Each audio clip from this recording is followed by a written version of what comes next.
Ford की तो एक गाड़ी चल रही है मस्टैंग पुरानी, वही उसी की भाई वो भी कहाँ चल रही है, वो तो इंडिया में अब नहीं तो वैल्यू ऐसे ऊपर हो रखी है कि भाई जैसे 75 की मिलती थी तो अब भी 75 की मिल रही। 70 से नीचे नहीं जाएगी। हाँ। और उसका इंटीरियर कितना बेकार है। देखो, इमेज बना दी, वो बिक रही है। किसी से पूछो फीचर क्या है, भाई मस्टैंग है। भाई क्यों?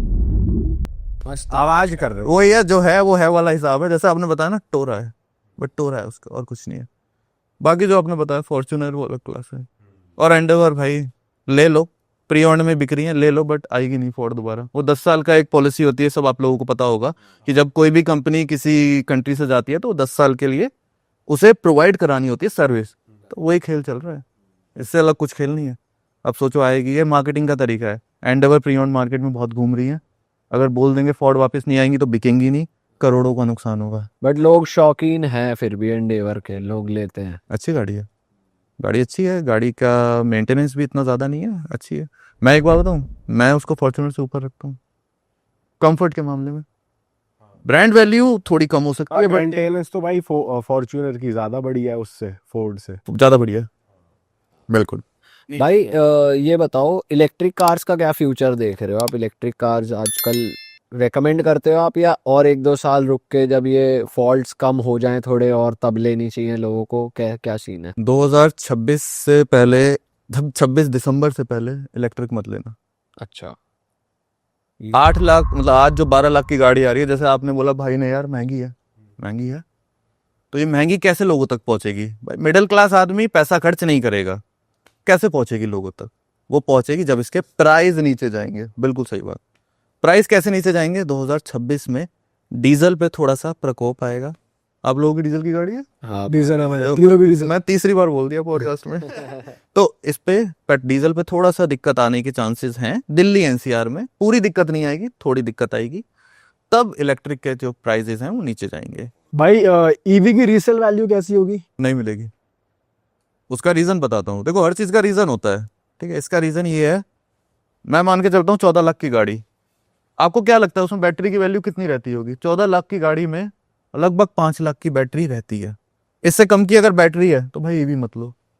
अब ईवी में अगर पर पता कैसे लगेगा भाई ये 5 लाख की है 6 लाख की है। आप पूछ सकते हो इसमें बैटरी कौन सी है। ईवी में एक ही चीज है, बैटरी है। बैटरी है और कुछ नहीं है। तो आपका ईवी लेते टाइम पहला क्वेश्चन नहीं होना चाहिए भाई बैटरी कौन सी है। और दूसरी चीज, मैं मानता हूँ ईवी अभी क्यों नहीं लेनी चाहिए। 300 की रेंज दे रही है, मैं मानता हूँ 300 देगी, चलो 300 नहीं 310 देगी। कंपनी से भी 10 किलोमीटर ज्यादा बढ़ा दिया हम लोगों ने। 2 साल बाद तो 310 नहीं देगी, ना। 280 देगी। 4 साल बाद क्या पता 200 देगी, तो वो डिग्रेड होगी। तो ड्यूरेबल ड्यूरेबल कम है बैटरी। अभी कम है क्योंकि अभी मार्केट में टेक्नोलॉजी और इवॉल्व होगी। BYD करके एक कंपनी है जो बैटरीज में बहुत आगे निकल चुकी है, गाड़ियों में बहुत आगे। इट्स लाइक मतलब वो एक इंटरनेशनल ब्रांड है, टेस्ला उनको टक्कर दे रही है और कहीं कहीं उनसे आगे निकल रही है। भाई महिंद्रा उन्हीं की तो बैटरीज यूज कर। महिंद्रा उन्हीं की बैटरीज यूज कर रहा है, बट डिपेंड करता है कौन सी बैटरीज यूज कर रहा है। मतलब उनकी रेंज में आपको आपको बताऊं तो 1000 किलोमीटर तक पहुंच गए वो लोग। अच्छा। और चार्जिंग पता है कितने टाइम में हो रही है? चलो आप गैस करो कितना टाइम लगेगा। एक आधा घंटा 14 मिनट 14 जैसे 40 मिनट। फोन भी नहीं होता भाई और चार्ज। उनका टारगेट ये है, वो इलेक्ट्रिक कार की चार्जिंग को वहां तक ले जाना चाहते हैं जितना टाइम आपको पेट्रोल की रिफ्यूलिंग में लगता है। मतलब 3 से 4। बट भाई क्या ये सेफ होगा? एक तो चाइनीज ब्रांड है, गाड़ी ही ना फाड़ दे साले। ब्रांड अच्छा है, बट ये क्वेश्चन हमेशा रहेगा जो आपने रखा है। ये क्वेश्चन रहेगा, वो क्वेश्चन का आंसर तब मिलेगा जब इंडियन मार्केट में उसको कंज्यूम ज्यादा किया जाएगा। क्यों है, गर्मी भी इतनी हो रही है, अब ये बैटरी फटे ज्यादा गर्मी। भाई बाहर की ड्राइविंग नुकसान हो- तो अलग है, बाहर की ड्राइविंग भी अलग अलग है। इतनी रोड में गड्ढे और इतनी चीजें और इतनी कंफर्टेबल ड्राइव इंडिया में है ही नहीं, बिल्कुल बिल्कुल बिना हाईवे के। बिल्कुल। तो ये क्वेश्चन जो आपने उठाया ये रहेगा कि भाई बैटरी ना फट जाए, हो सकता है। बट कुछ चीजें हैं जो मतलब जैसे कहते हैं कि जैसे अच्छी अगर आप कंपनी से ले रहे हो, एक BYD, उनके साथ ये एक भी केस नहीं हुआ, ठीक है। कुछ केसेस आए थे बट वो मेनली कार्स में आए थे, वो भी 1-2 पीस में आए थे, तो हम कैटेगरिकली नहीं कह सकते। बाकी जो इंडियन मार्केट है वो भी अच्छा चल रहा है। लाइक टाटा का अगर आप देखोगे तो उन्होंने अपना ईवी को बहुत ज्यादा बूम करा है। हैरियर ईवी आई है अभी। और जहां तक आपके बात रही क्वेश्चन की, भाई रीसेल है, रीसेल नहीं है। ईवी का एक ही आंसर दूंगा, ईवी ले रहे हो अपने लिए ले रहे हो, अपने बेटे के लिए ले रहे हो, बेचने के लिए नहीं ले रहे, नहीं बिकेगी। मैं बोल सकता हूँ बिक जाएगी, मैं आपको राहत दे सकता हूँ, बट नहीं बिकेगी। हम मार्केट में रहते हैं, ईवी नहीं बिकती।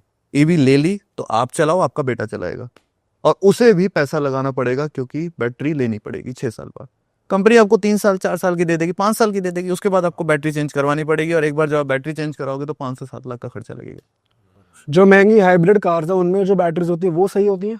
हाइब्रिड कार में इतना ज्यादा बैटरी पे ना वो उस कहते हैं डिपेंड नहीं रहती, क्योंकि हाइब्रिड रहता है, आपका फ्यूल भी रहता है, तो वो सेफ है, उसमें बैटरी पे इतना लोड नहीं पड़ेगा। बट इलेक्ट्रिक पे तो बैटरी है। भाई आजकल सबसे नंबर 1 कार कौन सी चल रही है वैसे आप देख रहे हो रीसेल वाइज, प्री ओन्ड और न्यू में, दोनों में बता दो, 20 लाख के नीचे नीचे कैटेगरी में।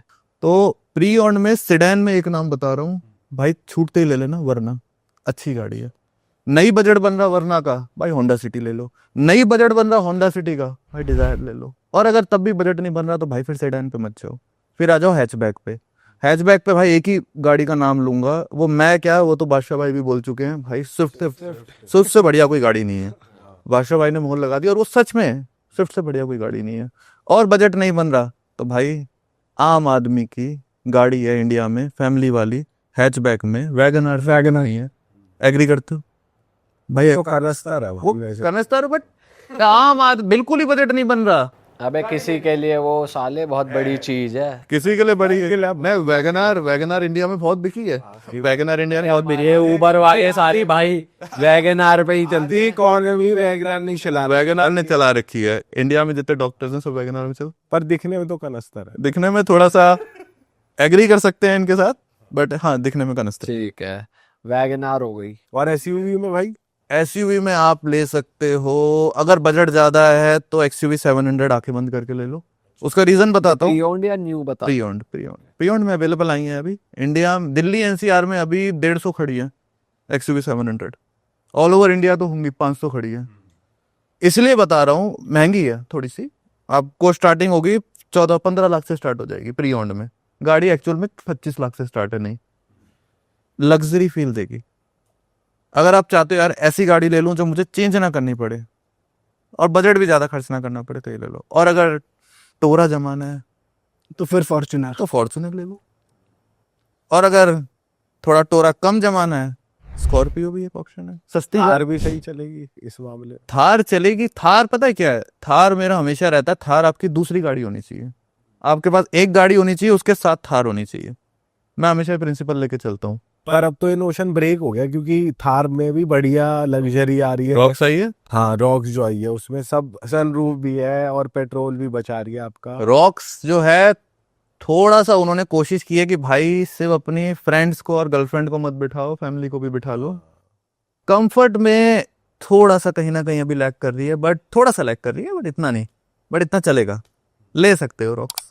भाई एक चीज बताओ, जब हम प्री ओन्ड गाड़ियों में जाते हैं तो जो प्राइस हमें डीलर दे रहा है और गाड़ी की जो भी लाइफ रही है या ये, तो हम ये कैसे पता लगाए कि हमें फेयर प्राइस मिल रहा है? ये अच्छा क्वेश्चन है। इसमें तो देखो सबसे मेन यही हो सकता है, आपको चक्कर लगाने पड़ेंगे 5 जगह पे। और आजकल तो वो चक्कर लगाने वाला काम भी खत्म हो गया। आजकल बहुत इन्फ्लुएंसर्स आ गए, हम लोग जैसे हम वीडियोस बनाते हैं ऑल ओवर इंडिया। आप एक चैनल पे जाओ इंस्टाग्राम पे और भाई लाइन से 10 रील देख लो, आपको पता चल जाएगा इस गाड़ी का मार्केट प्राइस क्या चल रहा है। एक डीलर गलत देगा, 2 गलत देगा, 3 गलत देगा। और दूसरा बताता हूँ, जो वीडियोस में प्राइस होते हैं भाई वो ज्यादा होते हैं। वो भी टू मैं ही वीडियोस बना रहा हूँ और मैं ही बता रहा हूँ, वीडियोस के प्राइस ज्यादा बोले जाते हैं क्योंकि कस्टमर जब आता है तो वो नेगोशिएट जब ये तो भाई इंडिया का रूल है भाई, आप कोई भी चीज बिना नेगोशिएशन के ले ही नहीं सकते। यहाँ तसल्ली नहीं आई, रेट तो टूटना है। रेट टूटना है। पर भाई कितना टूट जाता है अगर प्री ओन्ड के केस में बात करें तो? एक रकम लेके चलते हैं 10 लाख। अरे वाह, आपने ये वीडियो यहाँ तक देख ली भाई, तुमने हमारी मेहनत सफल कर दिया। तुम ही लोग हो असली रियल हिट। और अगर आपको बहुत मजा आ रहा है ऐसी क्लिप्स में, ऐसी वीडियोस में, तो फटाफट जाइए प्लेलिस्ट पे बिंज वॉच कीजिए और सारी वीडियोस देख डालो और मौज काटो। That is it. हम मिलेंगे नए पॉडकास्ट में, नए क्लिप में। Till then bye bye, see you, take care, do subscribe.